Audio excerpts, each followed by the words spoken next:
why we need to let's go? Because there's reason. There's purpose why we need to go. To ignite discipleship and to multiply God's kingdom. Okay? Now what comes to your mind when you hear, let's go? Huh? So, gala. Oh, wow. Tagalog. Wow. You know the Tagalog? Gala? Okay? You're going to WADA after this one. That's gala. Okay? What else? Let's go. Huh? Okay, a journey. Sama-sama together. Okay? In what? Maybe in eating, tama? Maybe in billiard, in WADA, o dun. Para doon sa mga nakakalam, don't go there, please. Okay? Let's go, it's like fellowship, right? Okay? But when it comes to mission, when it comes to our series, in connection sa series natin, let's go means Matthew 28, verses 18 to 20. Shall we read all together? 1, 2, 3, go. And Jesus came up and spoke to them, saying, All authority in heaven and on earth has been given to me. Go, therefore, and make disciples of all the nations, baptizing them in the name of the Father, and the Son, and the Holy Spirit, teaching them to follow all that I have commanded you. And behold, I am with you always to the end of the age. So, this is Jesus, okay, talking to his disciples, okay, about the continuation of his mission. Because Jesus is about to ascend, okay, to heaven, to stay there, sa right hand ng Father. Now, he gives the mission. Now, he gives this mission to the disciples, to the apostles. Now, who are the disciples of Jesus Christ? Can you give one name? Si John. Part, no, si Stephen, one of the deacons in the book of Acts. Sino ba? Matthew, the tax collector. James, the brother of Jesus. Okay?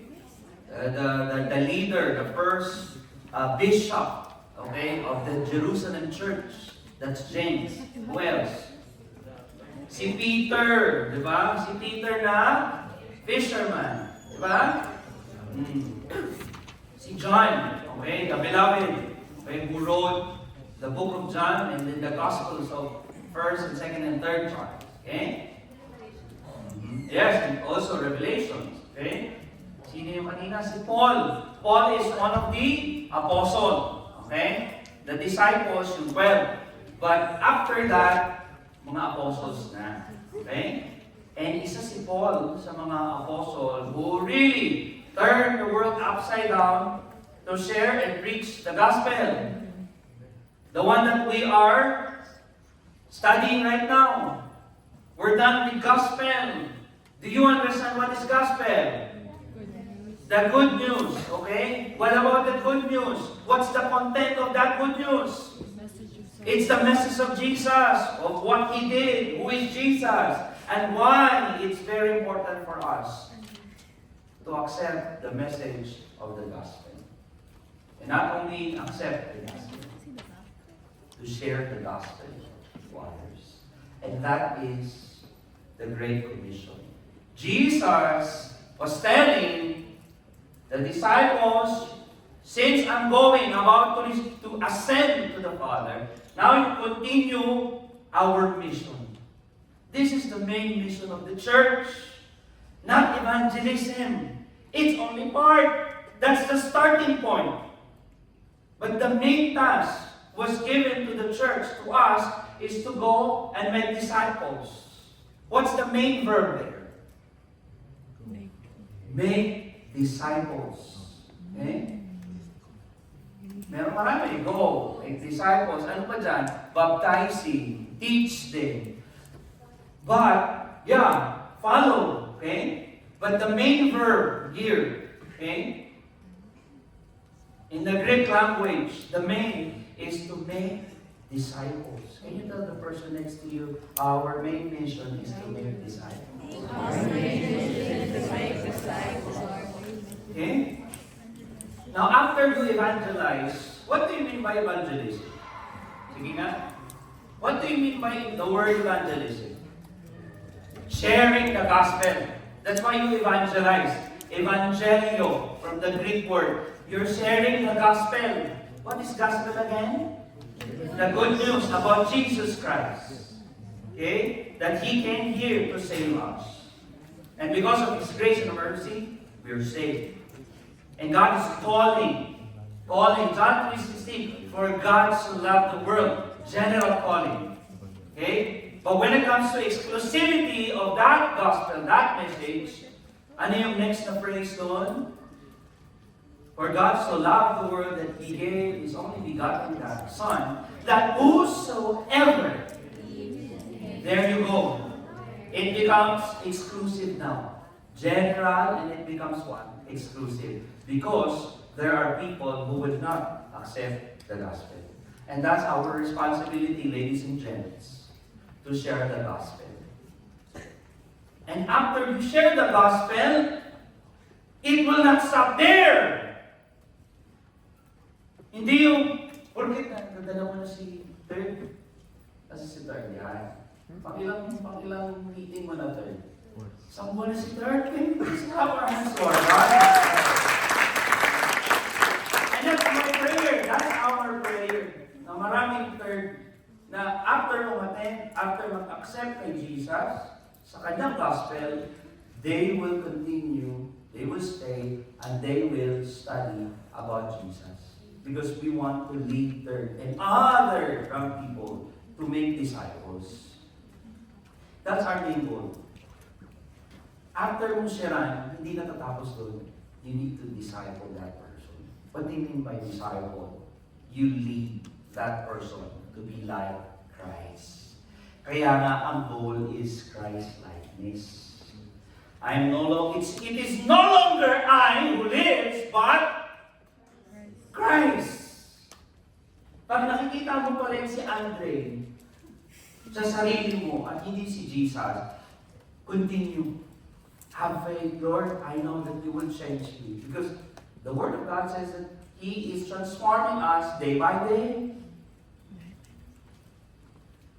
The Great Commission refers to the command given by Jesus directly to His disciples to spread the message of the gospel and make disciples of all nations.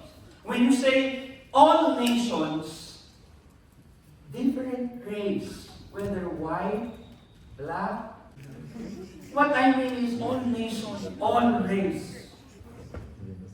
Who needs the gospel? We need to share the gospel. Amen, Pastor Flo?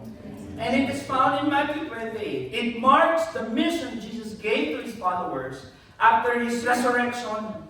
Kaya nga sinabi niya dyan all authority. Can you say it with me? All authority. All authority. Hindi ka ba maging confident niyan na yung authority na meron si Jesus, binigay niya sa lahat ng mga followers. Same authority na meron si Jesus nung nag-minister siya, same authority na meron ng mga disciples and apostles, you have the same authority right now. Kaya huwag kang matakot. You don't need to be afraid.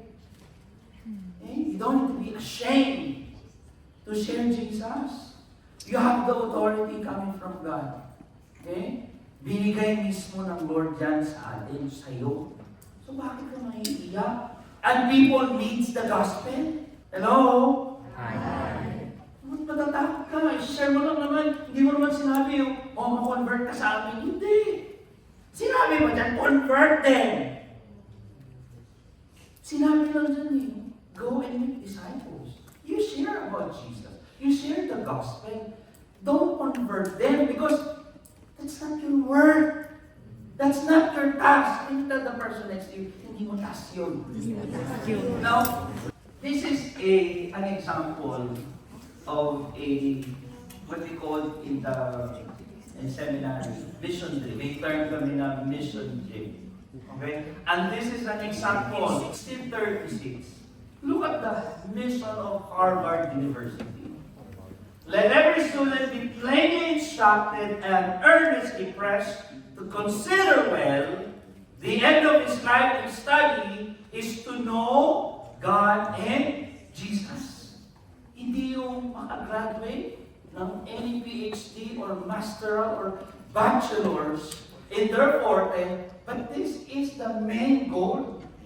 When you graduate, you consider well the end of life and study to know God and Jesus Christ, which is eternal life, and therefore to lay Christ in the bottom as the only foundation of all sound knowledge and learning, hindi philosophy. Pagdating sa may college, using na mga college dito. When you go to college, there are different ideologies, philosophical ideologies that will impute or that they will inject to you. But here's the thing, ang ganda 1636, ang ganda ng mission ng Harvard University. In all students who will enroll, yan ang mangyayari. Pero look at what happened. So now, today, their mission, it says to educate the citizens and citizen leaders for our society. We do this to our commitment to the transformative power of what? Liberal arts and science education. And that's what we call mission gift. Na-miss nila kung ano yung mission, no? Papunta dun sana no? Imbis na papunta kay God, pumunta dito. And that's my challenge to you, young people. Counterflow, when you go to different colleges and universities, hold the foundation. And that foundation is not the counterflow mission and vision. This is your foundation. Hallelujah! Amen? This is your foundation. That's why every Saturday, we encourage you to bring your Bible. Not just only every Saturday, every day, read it. Meditate the Word of God. Joshua chapter 1 verse 8, when you meditate the Word of God day and night, you will be what? Successful. Thank you so much. Ibig sabihin, alam, nagbabasa. You will be successful, young people, Counterflow. Don't be like the Harvard University. Okay? Now, what's the mission statement of FCC? Can we read it all together? 1, 2, 3, go. We endeavor to lead people to saving relationship with the Lord Jesus Christ. Stop there. That is evangelism. Okay, go. And with the Stop there again. That's discipleship. You want them not just only to receive Christ as their Lord and Savior, you want them to be part of the body of Christ, not FCC, the whole body of Christ. We are just only an agent, instrument to FCC. Okay? Continue.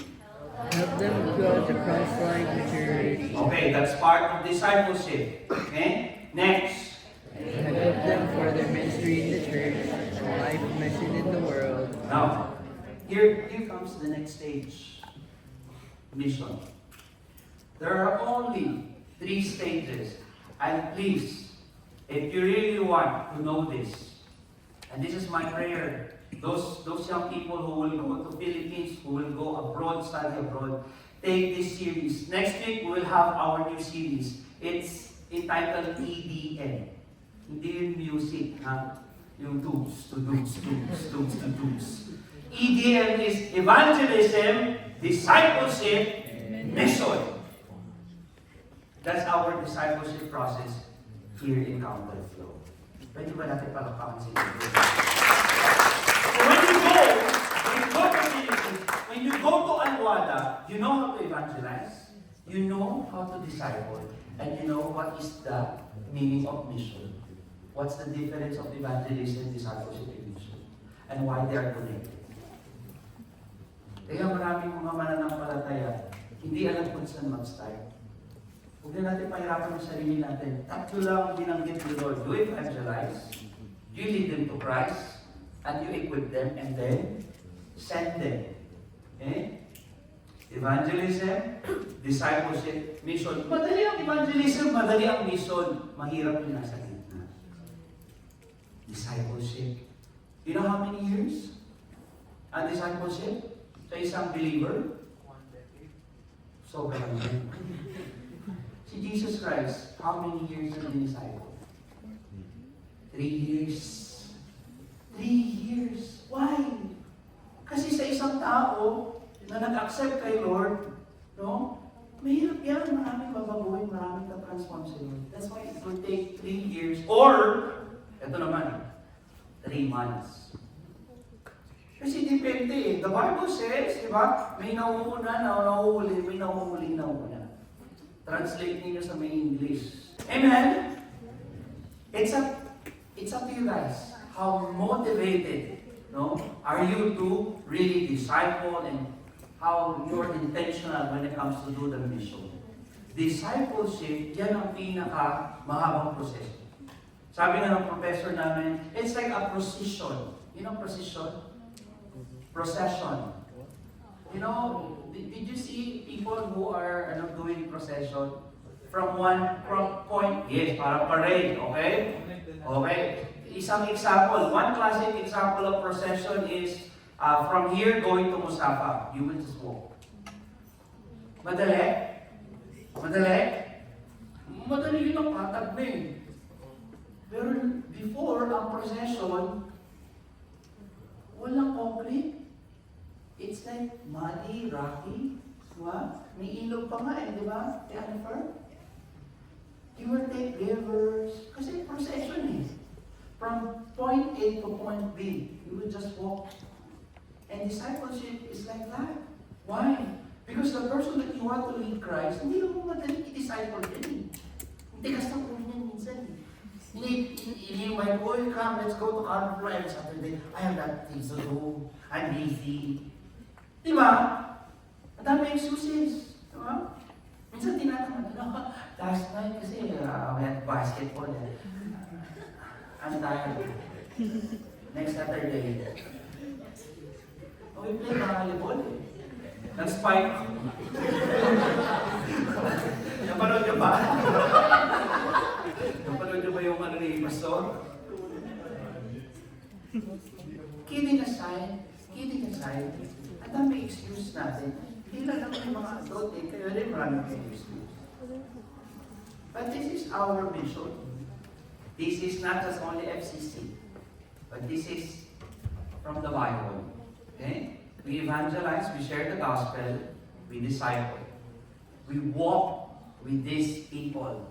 You walk with your disciples, your small group, okay? Until, you learn all the basic, all the necessities about discipleship. And now, the next stage is you can go. You can go mission. Okay? And that's our goal. Before you go to universities and colleges, you know how to do discipleship. You can start your own small group in the Philippines or in any other countries that you'd like to start. Okay ba yun? Can you say, let's go? Let's go! Let's go, send the light to the world through Christ. You are the light of the world. Amen? Amen. Why do we need to go? Why do we need to send the light to the world? Why do we need to send the message of the gospel? Okay? FCC. Remember this. Okay, ginawa ko lang yan. Okay? So, next time, alam niyo na. Pag tinanong niyo yung sarili niyo, why do we need to go and why do we need to send the gospel? FCC. Follow Christ. Because, huwag kayo masyadong excited. We want to follow Christ. Next, that's our commitment to God. Amen? And we are compelled by the love of Christ. Kaya ka mag-disciple, kaya ka pupunta sa Operation Go, kaya ka I pray by next month, April or May, hindi lang collaboration ng CGN to, let's collaborate with the mission team. Diba? Why not? Let's go with them. Every time we go to Gospel and Grocery, as may tawag niya, Operation Go, let's go. Diba? Maging part-time ng evangelism. So, you know how to evangelize. Okay? Always remember this. Why do we need to go? Why do we need to share the gospel? FCC. Because we want to follow Christ. That's my commitment to God. Hindi ko commitment yan kay Pastor Edman, kay Pastor Becky. No, that's our commitment to God. And I am compelled by the love of Christ. Because of His grace and love, I was saved. Amen? Kaya compelled ka to disciples. Matthew 28 verses 19, it is a command. Pag sinabing command, may option ba? There's no option. Okay? You just need to follow. Okay?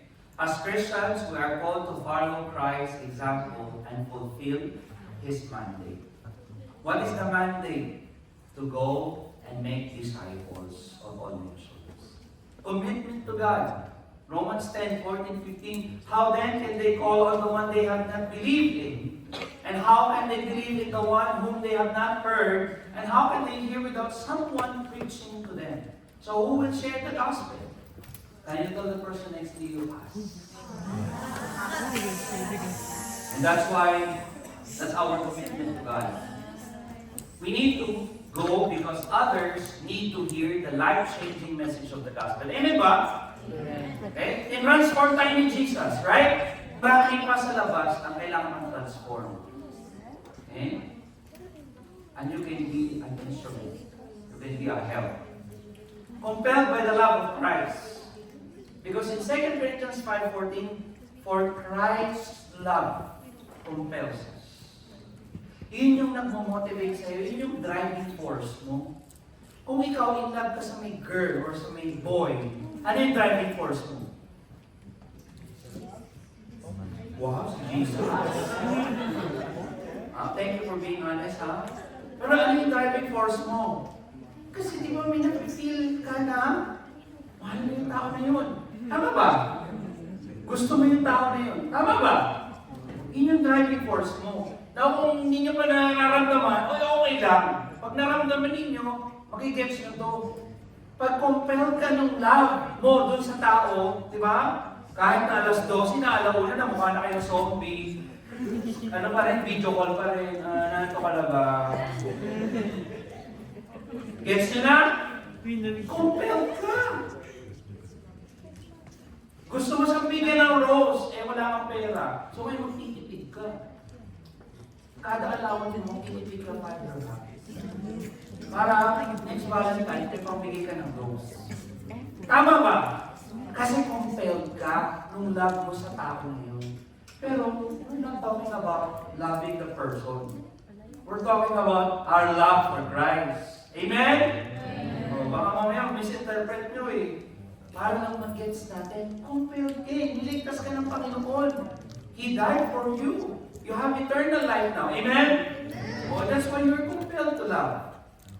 To share the gospel to other people. We go because we're compelled by the love of Christ to share the love with others. Now look at this. Have you heard the term 1040 window? Hindi yan available sa IKEA ha. 1040 window is a term, no? Yung, I think 10 degrees. Parang ano yata sa map. Or 40 degrees or 10 degrees. Something, no? Wide, okay? Yan yung mga countries that needs the gospel. Okay? 0%, minsan pa nga 0.1 lang yung tao nakarinig. Hindi pa disciple yun ha, na-evangelize pa lang. There's a difference between a person who was evangelized and a person who is a disciple. Kasi kapag disciple na, marunong na mag-share ng gospel yan, alam niya na yung proseso na discipleship. Okay? Yung evangelize, ano pa lang yan?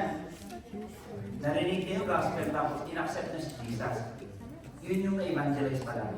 Pero yung disciple, follower na to, believer na to, parang kayo lang yan. Diba? 1040 window. So, sino dito sa inyo gusto pumunta dyan para mag-share ng gospel? Kung kayo ma-pressure ha, tumitwit niya kay God, hindi sa akin. Okay, Japan. Oo, kasi dami ako sa Japan. Ha? Ano ba? Mga professional na kayo siguro, papunta kayo dyan, diba? Siyempre ngayon, hindi pa kailangan natin i-ikot ang sarili natin. Amen ba? Pwede nyo gamitin yung choir. You know what? Nauna lang ng batch si Ate Chabi sa akin sa missions group namin. Ang first na country na in-evangelize nila, nag-mission sila Japan.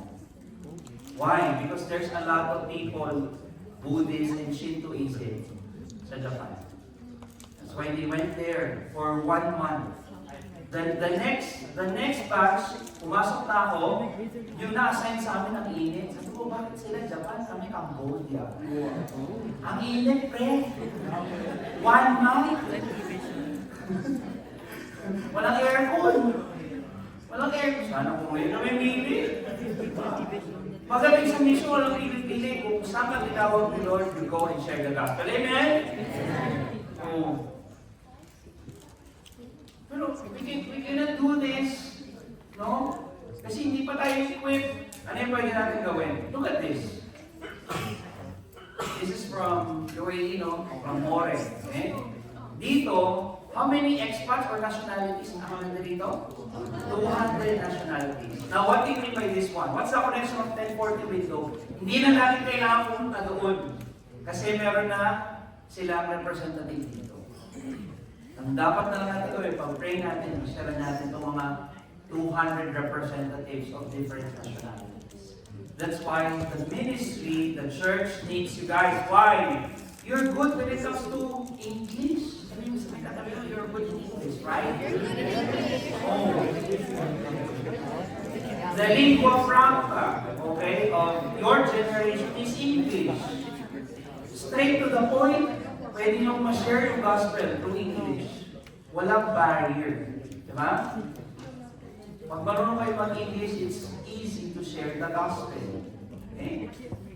And you guys, your generation, first language, hindi Tagalog. Lalo sa na pag ito ay pinanganak, English. So, how do we send the light? Look at this. If you want to take picture of this one, ito yung magiging process natin sa discipleship natin sa Counterflow. We will learn how to share the good news. That is evangelism. Sino rito knows how to share the good news? Raise your hand. Confident to share the good news. Sino rito? Raise your hand. Sino yung kailangan ng training? Taas ang kamay. Yes, don't be afraid. Evangelism. We will do that. That's our first stage. Okay? Sa EDM na series, okay? Evangelism, okay? We will master how to share the gospel, not the word of God. Of course, it's the word of God, but the gospel about Jesus Christ, okay? Masterin natin yan. That's evangelism, okay? Good thing, nandito si Ate Oliver, si GM yan, okay? And of course, si Ate Eva, your choir director, okay? Evangelism. We will master how to share the gospel. Kahit nakapilit kayo, pwede nyo i-share si Jesus. Kaya nyo yun? Diba? Of course, siyempre, hindi naman kayo mag-share nakapikit. Sinabi ko lang yun, diba? What I mean is, we will really master evangelism. We have different kinds of materials. We have core spiritual law. We have the best decision. We have intentional witnessing. We have evangelium. Have you encountered sharing the gospel using evangelium? Oh. So how about the colors? Yung different colors. Meron tayo yun. May materials tayo yun. That's evangelism. Magpo-fall yun sa evangelism. Now, after natin ma-master evangelism, then we will engage to discipleship. Kasama yung dalawa na yan. Yung E at saka N. Engage in discipleship and navigate them to leaders. Why? Not just only we will learn the process of teaching about Christ and leading the people about Christ, but we will make leaders. Amen? And habang while you engage and navigating discipleship and leadership, meron tayong different ministry dapat na hawak. Kaya that's a prerequisite. Why? Because we worship God in spirit and in truth. Hindi pwedeng nag-aaral ka lang, pinapalaki mo lang yung ulo mo, i-apply mo sa ministry. Because that's how you practice servant leadership. Can you tell the person next to you servant leadership? Ito counterflow ha. I will emphasize this. Sa lahat ng ministry na involved kayo, you are servant leader. Hindi kayo boss. Can you just clap our hands to the choir? Why? Why? Hindi mga entitled. Hindi mga entitled. Okay? I'm not saying baka yung kabila, entitled ba yung kabila? No, I'm not saying that. Kahit nandito ka, ang ginagawa mo, laptop, teleprompter kasi tawag dyan sa amin, di ba? Nag-ooperate ka ng laptop, ng camera, servant leader ka. Dapat approachable ka. Kahit yung greeter natin, yung usher natin, servant leader. Worship leader ka, musician ka, servant leader ka. Hindi yung parang pag i-approach ka, walang talent mo, chords lang alam mo eh. Nung bumabasa ng nota eh. Huwag ganun. O ano naman boses mo? Parang ano eh, hindi ma-alto yung boses mo, tinorture. Di ba? Hindi dapat ganun. Parang bago ka lang dito Ako 4 years na ako dito sa Cagardo. Di ba yung 4 years Servant dapat, hindi boss. Baka pag kumraduate kayo, punta kayo doon Pag nakita ko kayo, baka mamaya. Kala mo kung sino kayo. We're teaching not just only the Word of God, we're teaching how to apply it. Jesus came here to serve, not to be served.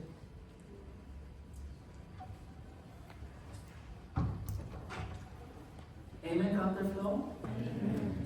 When you share the gospel, when you disciple, and when we do mission in the near future, we are servant of the Most High, the King of Kings and Lord of Lords. Hindi tayo boss. Kasi pag nasa stage na, parang untouchable na yung iba. Na-experience ko yan sa Pilipinas. Pag lagi siya ang ina-assign na worship leader, di ba? Ang galing pa tumugtog kasi, nagigitara ka sa worship leader, ba? Siyempre yung mga young people, ano concert? Ang hirap nang i-approach, tapos bababa yun, sublado. Di ba? Worship leader ako, excuse me.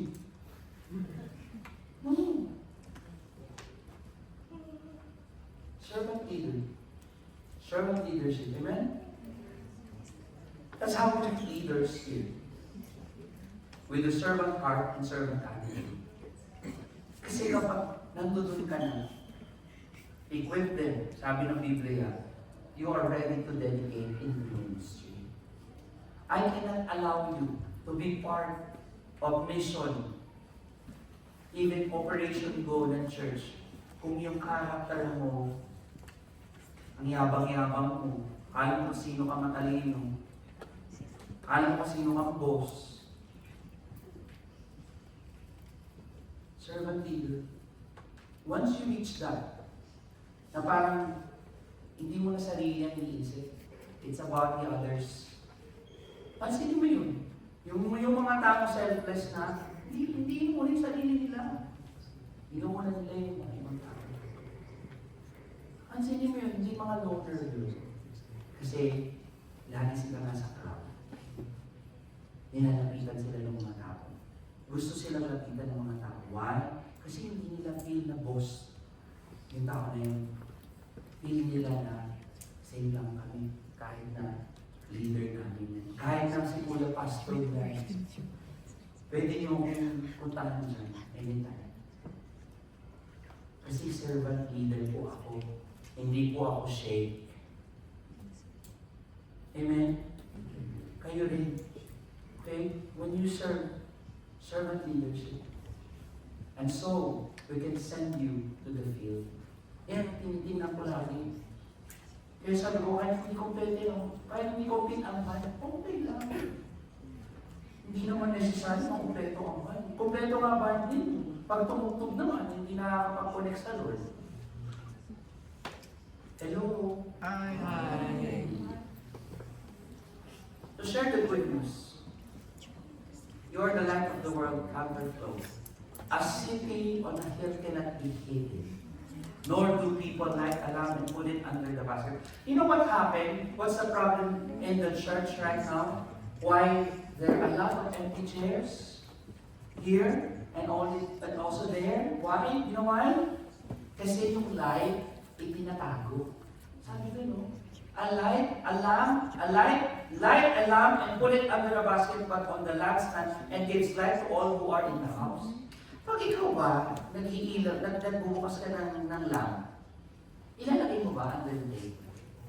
No. Because that's not the purpose of the lamp.